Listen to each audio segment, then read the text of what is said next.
తాకట్లో ఉన్న మీ బంగారాన్ని విడిపించి ఆ రోజు ఆన్లైన్ రేటుకి కొంటాం. Sharma gold company. నమస్కారం అండి, వెల్కమ్ టు సుమన్ టీవీ. నేను గీతాంజలి. ప్రస్తుతం మనం కాకినాడలో ఉన్నటువంటి కొప్పవరం గ్రామంలో ఉన్నానండి. ఇక్కడ ప్రణవాశ్రమం అందరికీ తెలుసు. మనతో పాటు ఉన్నారు స్వామిని సుమిత్రానంద సరస్వతి మాతాజీతో మాట్లాడదాం. అమ్మ నమస్కారం. నమస్తే గీతాంజలి గారు. ఎలా ఉన్నారమ్మా? సంతోషం, బాగున్నాను. మా ధ్యానానికి సంబంధించి ఎన్నో సందేహాలు ఉన్నాయి. ఇందులో ముఖ్యంగా మహిళలు అడిగినటువంటి కొన్ని ప్రశ్నలు మేము ముందుంచుతాను. ఈ రోజుల్లో చూస్తున్నాం కదా, పీసీఓడి పీసీఓఎస్ సమస్య ఎంతగా పెరిగిపోయిందంటే ఎంతమందికి ఉందా అనేది దానికి సంబంధించిన ఆసుపత్రులు పెరిగిపోవడం బట్టి అర్థం చేసుకోవచ్చు. ఎప్పుడు చూసినా డాక్టర్లు బిజీగా ఉంటున్నారు. ఏంటి అని అంటే చిన్న ఏజ్ నుంచి పెద్దవాళ్ళ వరకు ఈ సమస్య వస్తుందండి అనే మాట వింటున్నాం. అంటే మనం ఒక్కసారి స్పిరిచువల్గా ఆలోచించుకుంటే కనుక సరే, డాక్టర్లు, మందులు, వైద్యం ఇదంతా ఓకే. ధ్యానం పరంగా ఈ మెడిటేషన్ ప్రాసెస్లో పీసీఓడి పీసీఓఎస్ సమస్యలు కానీ, ఓవర్ బ్లీడింగ్ సమస్యలు కానీ, ఎక్కువగా స్ట్రెస్కి వెళ్ళిపోతుంటారు, మానసిక ఆందోళనలు ఉంటాయి. వీటికి ఏమన్నా నయం అనేది ఉంటుందా? మందు ఉందా అసలు వీటికి? ధ్యానం ద్వారా ఎలా తగ్గించుకోవచ్చు వీటిని? తప్పకుండానండి. ఎందుకంటే ఇవన్నీ కూడా స్ట్రెస్ రిలేటెడ్ జబ్బులు కదా. అవును. పీసీఓడి కానీ, బ్లీడింగ్, ఓవర్ బ్లీడింగ్ కానీ అన్నీ స్ట్రెస్కే ఎక్కువ వస్తాయి. అయితే స్త్రీలు ఇప్పుడు పాపం మల్టీ టాస్క్ చేస్తున్నారు. పూర్వము మనకి మెన్సెస్ టైంలో దూరంగా కూర్చోబెట్టి 3 days రెస్ట్ ఇచ్చేవారు. అవును. ఆహారం కూడా మంచి ఆహారం ఇచ్చేవారు. ఐరన్ ఫుడ్ పెట్టేవారు, ప్రోటీన్ ఉండేది, ఐరన్ ప్రోటీన్ అన్నీ ఉండేవి, కాల్షియం ఉండేటట్టుగా అలాంటి ఫుడ్ తీసుకునేవారు బాగాను. ఇలా మెన్సెస్ టైంలో స్పెషల్గా పచ్చం కింద పెట్టేవారు వాళ్ళు. బ్యాక్టీరియా రాకుండా కూడా వాళ్ళు పసుపు ఇవన్నీ కూడా ఇచ్చేవారు బాగా. అయితే మీరు మెచ్యూర్ అయినప్పటి నుంచి వాళ్ళు ఒక సిస్టమ్గా ఇచ్చేవారు. అలాగే అది ఆచారము లేకపోతే దూరంగా పెట్టడం కాదు, వాళ్ళకి రెస్ట్ కావాలని చెప్పి తర్వాత ఓపెన్ ఎయిర్లో ఉండడం కోసం బయటే కూర్చోబెట్టేవారు. అందుకని బయట కూర్చోబెట్టడం అనేది ఓపెన్ ఎయిర్ కోసం. ఏంటంటే మనకి ఒక స్ట్రెస్ ఆటోమేటిక్గా వచ్చేస్తుంది. హార్మోన్ ఇన్బ్యాలెన్సు అది 3 days 4 days ఒక వారం ముందు నుంచి అందరికీ కూడా కోపము, చిరాకు ఇవన్నీ ఎక్కువ వచ్చేస్తాయి, మూడ్ స్వింగ్స్ ఉంటాయి. సో అవన్నీ రాకుండా ఉండడం కోసం ఆక్సిజన్ బాగా వస్తే కనుక మైండ్ ఎప్పుడు ఫ్రెష్గా ఉంటుందని చెప్పి వాళ్ళు ఆ 3 days బయట పడుకోబెట్టడము, బయట కూర్చోబెట్టడము, భోంచేసిన బయటే ఉంచటము, ఇలా వరండాల్లో ఉంచటము, ఇవన్నీ ఏర్పాటు చేశారు. అర్థం ఉంది, దానికి ఒక అర్థం ఉంది. పూర్తిగా రెస్ట్ వచ్చేది, వాళ్ళు విశ్రాంతి తీసుకునేవారు. ఏదైనా చిన్న చిన్న పనులు బయట చేయడమే తప్పించి లోపలికి వచ్చి ఆ స్ట్రెస్ లోపల ఉండేవన్నీ స్ట్రెస్ లేకుండా వాళ్ళని ఉంచేవారు. అలాగే ఆహారం అలాగే పెట్టేవారు. ఇప్పుడు పాపం స్త్రీలు కంపల్సరీ ఉద్యోగం చేయాల్సి వస్తుంది.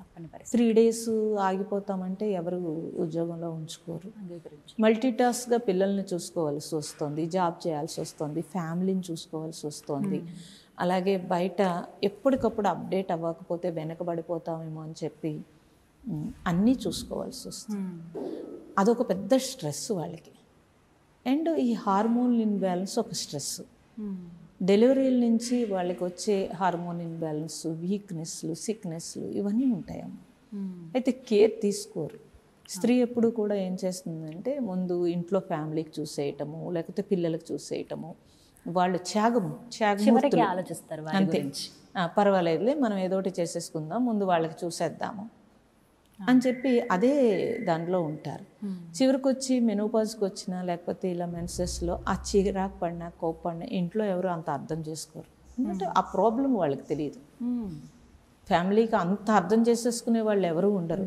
ఇప్పుడు ఎవరికైనా సరే మనకు దెబ్బ తగిలింది అనుకోండి, ఆ నొప్పి అనేది మనకు తెలుస్తుంది. అయ్యో అంటారే తప్పించి పూర్తిగా వాళ్ళకి తెలియదండి. అది మనం ఎక్స్ప్లెయిన్ చేసినా అర్థం కాదు. కొంతమందికి కడుపు నొప్పి వచ్చేస్తూ ఉంటుంది, కొంతమందికి బ్యాక్ పెయిన్ వచ్చేస్తూ ఉంటుంది, కొంతమందికి ఓవర్ బ్లీడింగ్ అయిపోతూ ఉంటుంది. దాంతో అసలు ఆఫీస్కి వెళ్ళి కూర్చున్నప్పుడు చాలా కష్టం, మాట ఇరిటేషన్ ఫీల్ అయిపోతుంది. చాలా ఎవరన్నా పలకరించినా సరిగ్గా మాట్లాడలేరు. దానికి తోడు ఆహారం సరిగ్గా తీసుకోరు. ఇవన్నీ కలిసి మూడ్ స్వింగ్స్ ఉంటాయి. ధ్యానం చేయటం వల్ల ఏమవుతుంది అని అంటే మైండ్ బ్యాలెన్స్ ఉంటుంది. ఒక పెద్ద అంటే ఇది అపోహ కాదో మీరు చెప్పాలి. ధ్యానం చేసే వాళ్ళు కూడా ఒక 1 month అలా చేస్తూ ఉన్న వాళ్ళు కూడా ఈ 5 days ఆపేద్దాము, అది తప్పు.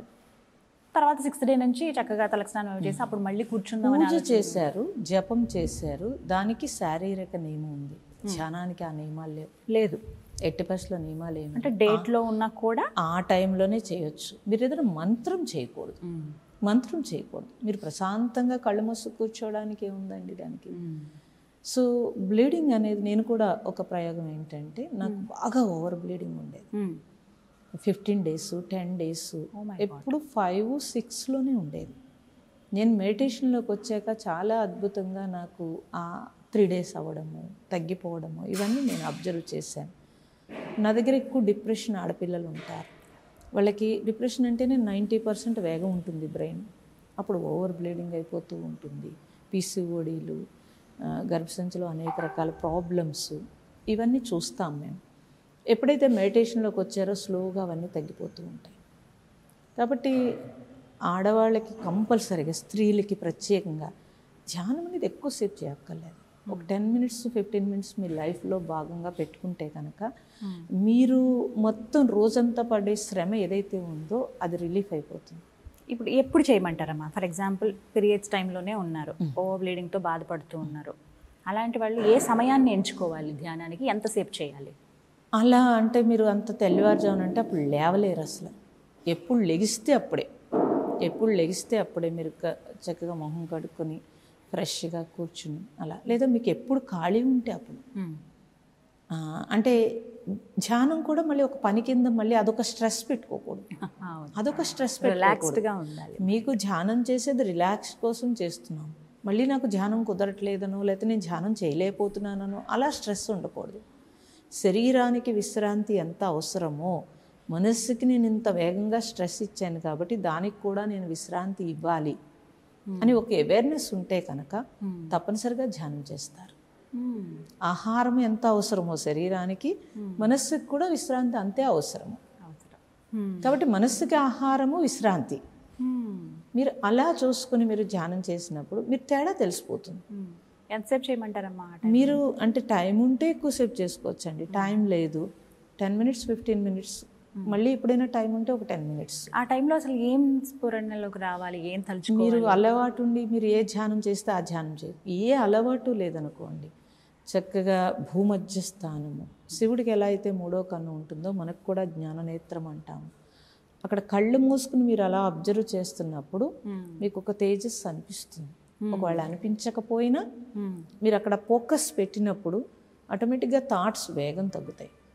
ఒకవేళ థాట్స్ వచ్చేస్తున్నాయి అనుకోండి, మనకు తెలుస్తుంది థాట్స్ వచ్చేస్తున్నాయి, కంగారు పడక్కర్లేదు, వస్తాయి థాట్స్, వెంటనే మళ్ళీ బ్యాక్ వచ్చేసేయాలి. అలా మీరు ఫోకస్ పెడితే సరిపోతుంది. ఇంక పెద్దగా ఏమి దాని గురించి లేదా, మీరు ఏదైనా ఇష్ట దైవం ఏదో ఒకటి అలా ఎదురుగుండా పెట్టుకుని దాన్నే చూస్తూ కూడా ధ్యానం చేయొచ్చు. ఒక జ్యోతి వెలిగించుకుని దాన్నే చూస్తూ చేయొచ్చు. వివేకానందుడు గోడకి ఒక బొట్టు పెట్టుకుని దాన్నే చూస్తూ ధ్యానం చేశాడు. ఎంతోమంది మహాత్ములు అలా ఆకాశం చూస్తూ ధ్యానం చేశారు. ఆకాశ ధ్యానం అంటారు. కాదు, మీ ఇష్టం. కళ్ళు మూసుకుంటే థాట్స్ వచ్చేస్తున్నాయి, మీరు కళ్ళు తెరిచి ఎవరినైనా చూడొచ్చు. అంటే మహాత్ముల ఫోటోలు కానీ లేకపోతే ఏదైనా మీకు ఏది పెట్టుకున్నా పర్వాలేదు, అలా కూడా ధ్యానం చేయొచ్చు. శుభ్రంగా లేకపోతే మీకు బయట బాల్కనీలో ఎక్కడో కూర్చుని అలా ఆకాశం చూస్తూ కాసేపు ప్రశాంతంగా ఉండొచ్చు. ముందు ఆ టాస్క్ అంతా దిగిపోతుంది, అంటే మీ మైండ్లో ఉండే ప్రెజర్ అనేది పోతుంది. మెయిన్గా మెన్సెస్లో ఏంటి అని అంటే కొద్దిగా పనులు తగ్గించేసుకుని వాయిదా వేసుకోవాలి. అప్పుడు తెలియకుండానే ఒక గాబరా వస్తుంది, అప్పుడే అన్నీ పెట్టేసుకుంటాం. అవును, అవి ముందు స్టాప్ చేయాలి. ముందు నా ఆరోగ్యం ముఖ్యం, నేను బాగుంటేనే మిగతా అవన్నీ చేయగలుగుతాను. ఓవర్ బ్లీడింగ్ అయిపోయి వీక్నెస్ వచ్చి మంత్ అంతా ఇబ్బంది పడే కంటే ఆ 3 days నేనేం చెప్తానంటే ఫ్యామిలీకి కూడా కొంచెం చెప్పేసేయాలి, ఈ 3 days కొంచెం నన్ను ఏమి ఇబ్బంది పెట్టకండి. లేకపోతే అప్పుడే గొడవలు, అప్పుడే వాదనలు. మనం కూడా కొంచెం వాదనకి దిక్కకుండా ఉండాలి. వర్క్ చేసేవాళ్ళు ఎలా అమ్మా? వర్క్ చేసేవాళ్ళు కంపల్సరీ వర్క్ చేయాలి కదండి, వెళ్ళాలి. ఫుడ్ బాగా తీసుకోవాలి వర్క్ చేసేవాళ్ళు. ఐరన్ ఫుడ్ ఉన్నది, కాల్షియం ఫుడ్ ఉన్నది, అన్నీ చూసుకుని చక్కగా పూర్వం చక్కగా మనకి బెల్లము వీటితో చేసే స్వీట్స్, పెసరపప్పుతోటి, తర్వాత రాగి జావ, రాగి దాంతో పిడుపు అని చెప్పి చేసేవారమ్మ. ఏముంటుంది, మీరు రైస్ పెట్టుకునేటప్పుడు కుక్కర్లో కొంచెము రాగి పిండి పెట్టేసుకుని అది బాయిల్ అయిన తర్వాత నెయ్యి బెల్లము వేసుకుని ఒక బాక్స్లో పెట్టుకుని వెళ్ళిపోవచ్చు, లేదా దాన్నే ప్రసాదం కింద చేసుకుని తినొచ్చు. కొబ్బరి ఇవన్నీ ఎక్కువగా తీసుకోవాలమ్మా. ఆ టైంలో ఆవకాయలు, బిర్యానీలు, కారాలు, మసాలాలు తీసేస్తే మంచిది. తీసేసి చక్కగా సాత్విక ఆహారం తీసుకుని చూడండి, మీకే ఆ తేడా తెలిసిపోతుంది. అప్పుడు భయం ఉండదు, ఇంకా అమ్మో డేట్ వస్తుంటే ఇలా అయిపోతానే అనే టెన్షన్ ఉండదు అసలు. చక్కగా మీరు ఆ తర్వాత కూడా మనకి ఆ చిరాకు ఉండదు, స్మెల్ లేకుండా ఉంటుంది. బాడీ నుంచి ఎక్కువ స్మెల్ వచ్చేదంతా కూడా మీకు కారాలు ఉప్పులు తినేస్తేనే ఆ టైంలో.